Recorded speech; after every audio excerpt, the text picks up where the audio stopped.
Before we do, this is about to get crazy. Make sure you guys hit that like button. I very much appreciate that. Here we go. So we're going to start off just breaking news an hour ago. Live news, live now from Fox. The IDF reports 100 Hamas terrorists detained in Gaza hospital raid. Right now we are following a new breaking news alert as it relates to conflict in the Middle East. Take a good look at your screen. You're getting Bees are up in the building with the hot gifted membership in the channel, man. I very much appreciate that, kind sir. Thank you for your patronage. It goes so fucking far, man. Thank you for that. Let's get into this shit. This is going to be a wild one, man. Live look out in Khan Yunis, Gaza. We're learning at this hour, Israel's military saying they detained 100 suspected Hamas militants in a raid on a hospital in northern Gaza over the weekend. Now, Israel has raided several hospitals in Gaza over the course of this year-long war, saying Hamas and other militants used them for military purposes. Palestinian medical officials denying those allegations and accusing the military of recklessly endangering civilians. Joining us live this morning to further discuss this breaking news alert, none other than the Executive Director of Scholars for Peace in the Middle East, Dr. Asaf Ramawaski. Good morning to you, Dr. Asaf. Always a pleasure. Good morning. Thank you for having me.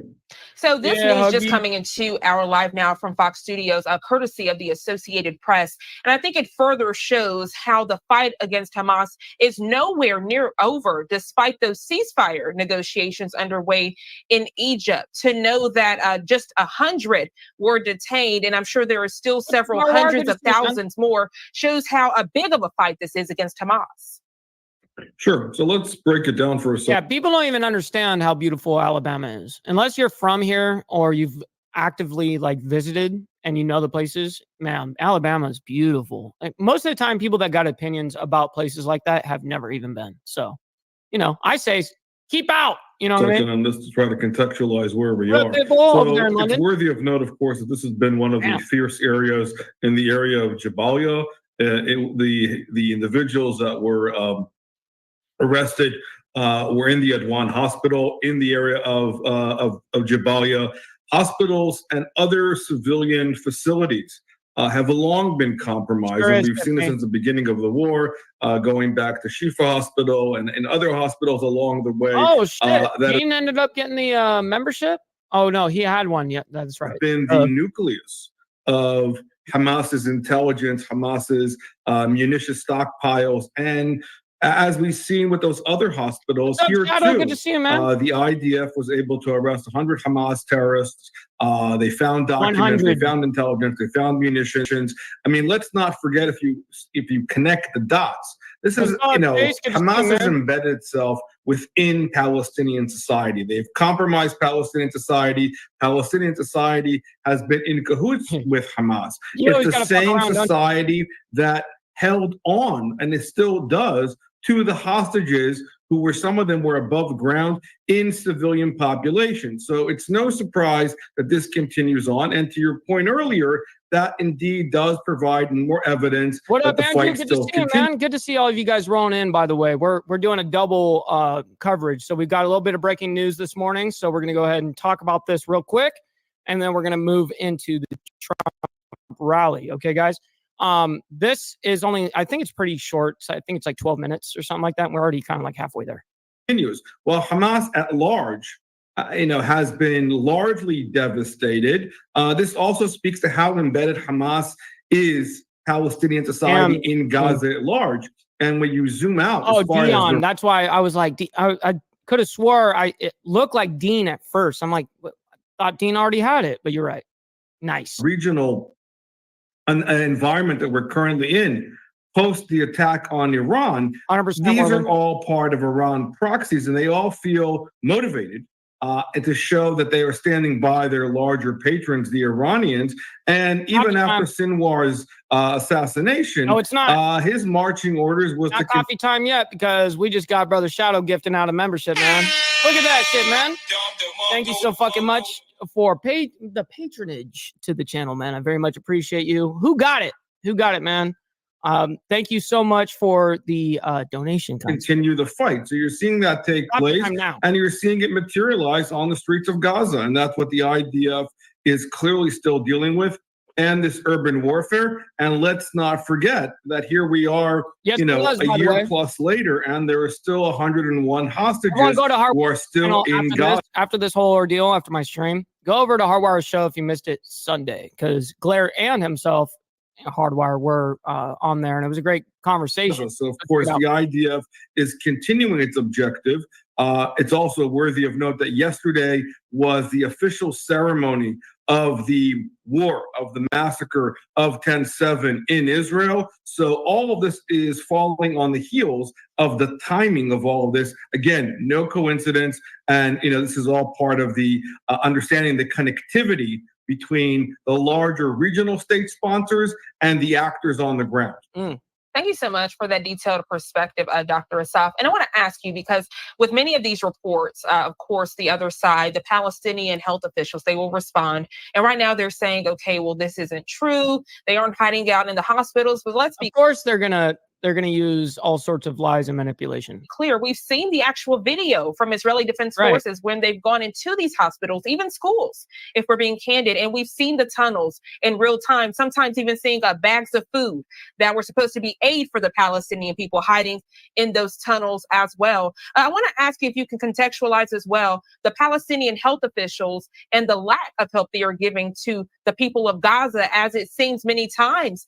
Some of the viewers have even commented that it seems like those Palestinian health officials that are supposed to be aiding the people of Gaza. We got Papa Penguin up in the building. Appreciate you for being here, kind sir. Like good morning. They are on the side of Hamas. That's exactly the point. The Ministry of Health of Gaza, quote unquote, is Hamas. They have a clear by design understanding of aggrandizing what they believe is, this starvation and famine and genocide. Brother Dwayne, these are all trigger words. Not feeling too good. What's going on with you over there, Dwayne? Are you all right? I hate when I don't feel good, or I'm like feeling exhausted. Propaganda to describe the environment itself. The fact of the matter is that Israel, the IDF, has been fighting this urban warfare and fighting it like no other army has been, or to maintain. I didn't even know that. I didn't even actually know that, Dean. I mean, of course you can speculate, right? But they took all the food aid and sold it back to the locals. That way they keep funds coming in, millions. Fuck, that's crazy, the integrity of the civilian population. Let's not forget that early on in the war, they were told by the White House not to go into Rafah. Nobody's going to be able to move the citizens outside into a safe zone. Dude, no kidding, did over 1 million people. The IDF was able to vaccinate Palestinian society. There is more aid that's going into Gaza post 10/7 than there was pre 10/7. What is happening is many of these agencies, of course, show their true colors, namely groups like UNRWA, the UN Workers Relief Agency, which has been proven to be complacent, hand in hand with Hamas, where you had many of their workers who are going around and using and abusing so-called diplomatic immunity with UNRWA passports, UNRWA teachers, UNRWA doctors, who have been actively participated in the atrocities and in the slaughter of 10/7. And even now, when Yahya Sinwar was assassinated, and that was a big success for Israel, he was found on Carney, good to see you, my man. Appreciate you for his body and hanging out with passport us. To show how embedded they are with Palestinian society, the fact that UNRWA is indeed Hamas.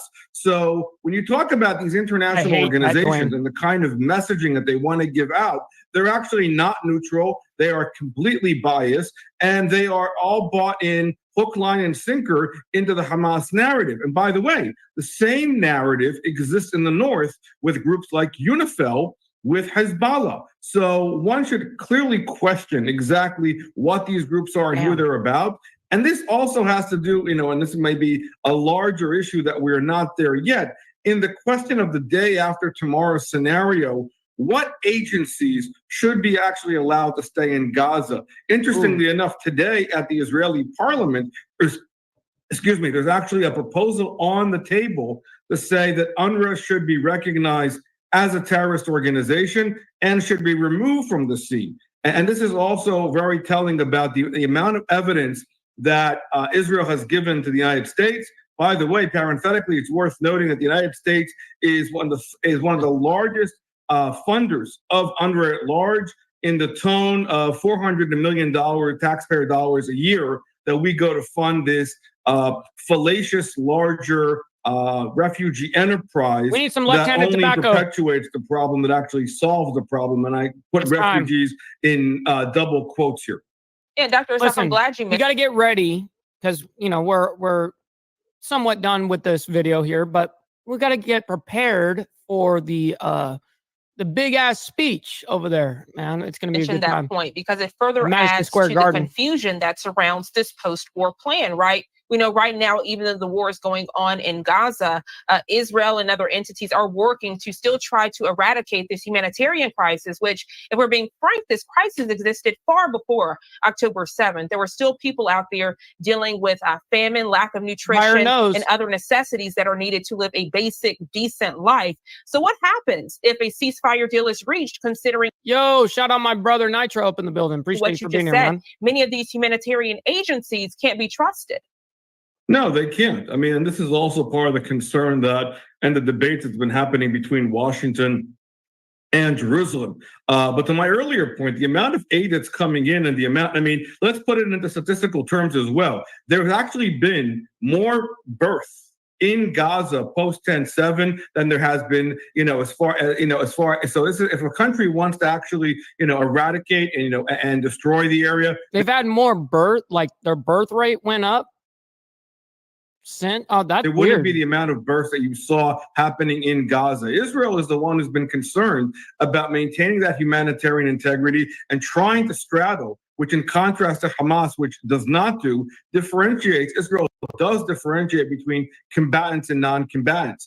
And that's really one of the major concerns. Damn, you think zero chance for peace over the next 2 to 3 generations? Concerns that the Israelis have. Damn it. Who is going to take responsibility for Gaza, and not to mention security-wise that the IDF. Yep, and I heard, because I actually haven't watched it yet, but I have heard that it's nothing actually that special. It's nothing that we haven't not already heard from Trump, so hence why I didn't actually cover it. But 33 million hits on Trump on Rogan interview. That is crazy. It's a lot of people listening. And I think that at this point, it's proven very clearly that there's really no partner on the other side that the IDF can trust, which is why exactly they are continuing to stay in the area. And there are major concerns. This item in itself is not a small item. When the IDF put forth over a year ago, the eradication of Hamas and the disentanglement or the de-Hamasify Gaza from Hamas itself. That's what it all also means. They have to start from scratch. And those are the unknown questions yet. I do believe that within the United Nations, there are still other departments that could break the monopoly of UNRWA and to start rebuilding something else. But this current environment is not sustainable. It's an untenable situation. And we as Americans, as far as Americans. Are we really that surprised though, Papa? Have to think about where our taxpayer dollars are going, into what entities, and what's the return on investment. And that's really a larger issue that, obviously relates to the day after tomorrow scenario. And also to the presidential election right here in the U.S. So great point. Dr. Asaf, really quickly, if we can get back to these suspected Hamas militants that were detained over the week. On X, it's humongous. Anything politics on X is going to get like triple the amount of viewers over there than it would on YouTube, And there's also concern this morning as relates to these Hamas militants that are still out on the prowl. They are still committing terroristic acts. There's also concern about the ceasefire and the proposition of releasing hostages, which would be an amazing thing in exchange for those Palestinian prisoners, where some of them have committed their own murders and rapes and those type of things. There's concerns they could continue to aid Hamas once they are released. Could you provide that perspective, please? Sure. So first of all, let's be clear. Every one of the prisoners that, so-called prisoners that Israel, that Hamas has asked for are active terrorists. I mean, I think it's a given that if they are released, they are going to go back and continue on doing this barbaric slaughtering and join the ranks of Hamas, hook, line, and sinker. And we saw it, when it happened with Sinwar, who was committed to, and it was the mastermind of 10/7, who was released in the Gilad Shalit deal. So these are main concerns that the Israelis have. That being said, obviously the number one issue has been, how do we bring back the hostages dead or alive, back to their families. And I think that this has been part of the psychological warfare, as you and I have been discussing for months now, and making this happen. The current proposal on the table, which I find, I'm not really sure what to make of it. I mean, they're talking about Egypt, maybe 4 or 5 individuals. What's up, Ron, over there in Australia, man? Big shout out to you. To the 101 that are still known. So I'm not sure what that actually means. Let's not forget that the Egyptians have been complacent with 10-7 in the sense that they've been allowing through their tunnels the armament, the oxygen of Gaza to come in. And so I think that they're trying at this point, and to your point before, to try to be a team player a few days before the elections here in the States, to show that in the reality and in the kind of post the elections here in the States, that they are willing to play ball. This is exactly, I think, part of the conversations that have been taking place inside of Israel, that they did not want these. I like how you're doing that on November 3rd. I like negotiations to take place in Egypt, and actually the head of the Mossad is actually in Doha and trying to put pressure over there. Let's also remind everybody that one of the key individuals, one of the former heads of the Hamas Politburo, Khalid Mashal, no matter who wins, there's going to be a ton of bitching, no matter what, is in Qatar, living a lavish life as a billionaire. He's one who still holds a lot of the cards, and he could actually end the war if he went on Al Jazeera TV and said, I surrender, let's release the hostages, and all of this could be over. But Hamas is still the one who holds on to these hostages as their. Does he actually have that claim, SNS? That's crazy. That nobody should be above the law. Like, that's fucking crazy. Their lifeline, and they use and abuse that. And this is why the war continues and will continue until these objectives are being met. All right. Well said there, kind sir. Appreciate the input over there. So now you guys know what we're getting ourselves into. We're getting ourselves into a little bit of craziness. And of course, we're not going to watch like all the shit leading up to